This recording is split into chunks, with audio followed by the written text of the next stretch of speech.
Hello, everybody. Welcome in to a special update here, joined by, I'm going to call him a friend, whether he accepts that or not. It's Tim Halbach, National Weather Service Milwaukee warning coordinator and meteorologist extraordinaire, we'll call him.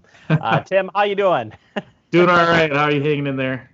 Hey, it's been it's been fun. We'll say that it's been fun. I can't even imagine in your scenario where your place is big, but not that big. And before we get into what we're going to be talking about, Severe Weather Awareness Week, but given what's been going on with the COVID-19 stuff, how has the weather office been handling this? Well, number one, the weather doesn't care what's going on around us. Pandemic-wise or anything like that. It's going to continue to happen. So our main goal right now is just maintaining our baseline operations to make sure that forecast information, warning information, all is getting out. That's the one thing we're trying to do our best to make sure that doesn't get interrupted. Say that we were to go down, we have a backup office, Green Bay, that would take over for us. But then we're putting them more in harm's way by bringing more people into their office. So what we've changed is I think I've been in my basement now for 4 or 5 weeks since this all kind of started to go down. We put as many people on telework as we possibly could, but there's still main things like the forecasts and the warnings that we have to physically do there at the office. So normally during the day we'd have 3 people that are working. We've knocked that down to 2. And then we have 2 people on the evening shift and 2 people on a midnight shift. And we've got enough workstations that people can maintain the socially distant aspect of things, sure, while maintaining the baseline of operations.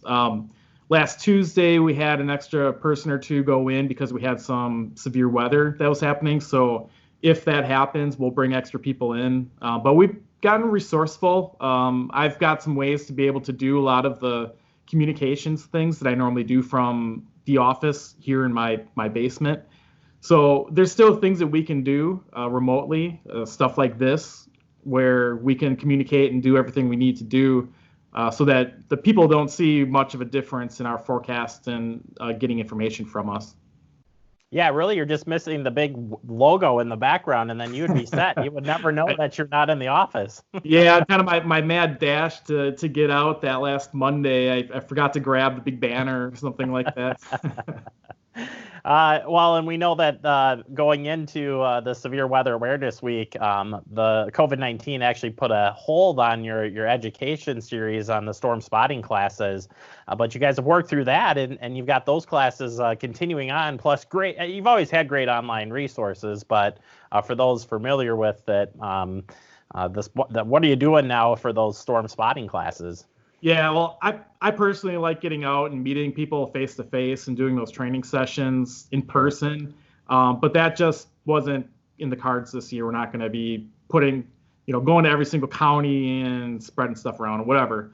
So what we're doing instead, before my last day in the office, I recorded a bunch of videos to YouTube to at least have some recordings out there that people can go through and listen to. But since then, we've scheduled a number of webinars that people can dial into and get the training online from me. So it's normally like an hour. We did our first one last week, and we had about 200 people sign into it. Hour and a half long. We took a little break halfway through and then had a question and answer session after it was done. So it's not as fancy as the in-person ones where we can show a bunch of videos and it's kind of part entertainment, part education.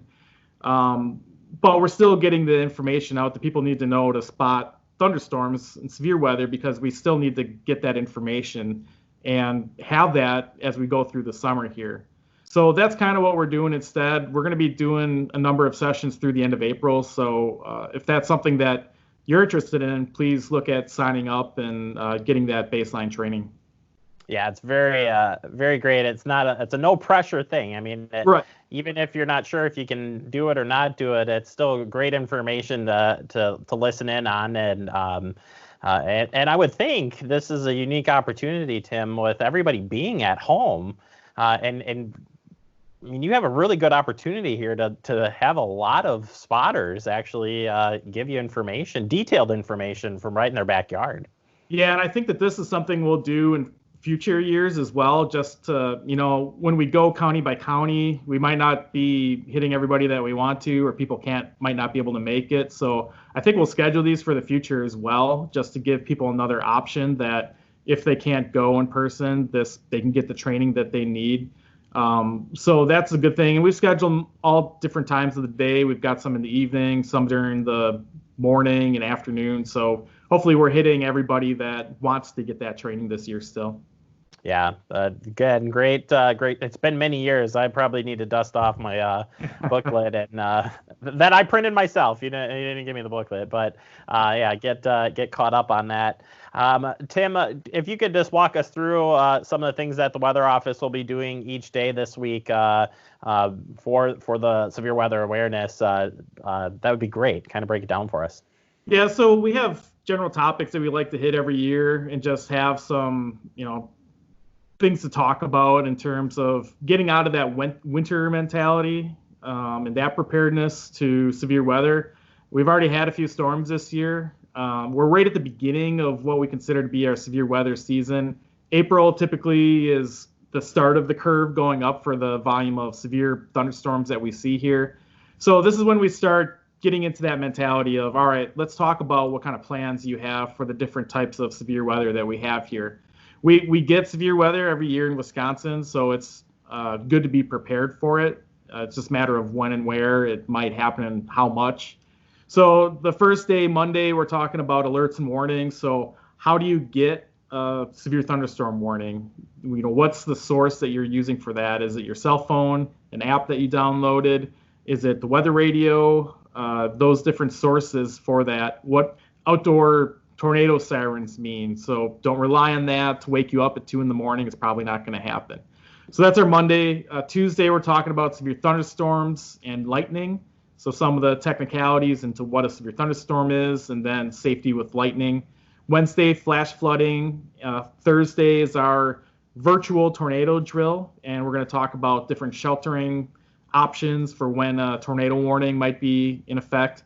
And then the last day, contrary to what our current weather is, we're going to be talking about extreme heat because that is a big deal when we do get that during the summertime, and we want to start getting that out there now before we get close to the heat time.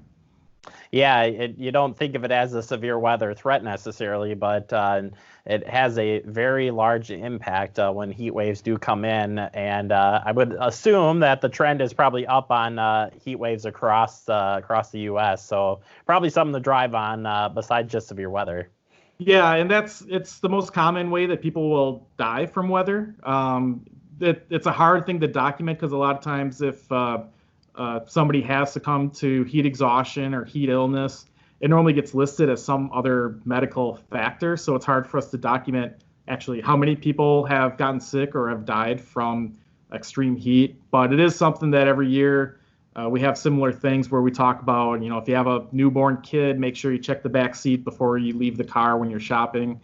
Or with the older adults, if they can't physically move an air conditioner into a window or something like that, help them out, check in on them just to make sure that they're prepared for when that heat does come. Yeah, very important stuff, and there'll be an awareness that comes up too with that one as well, just like there is with severe weather.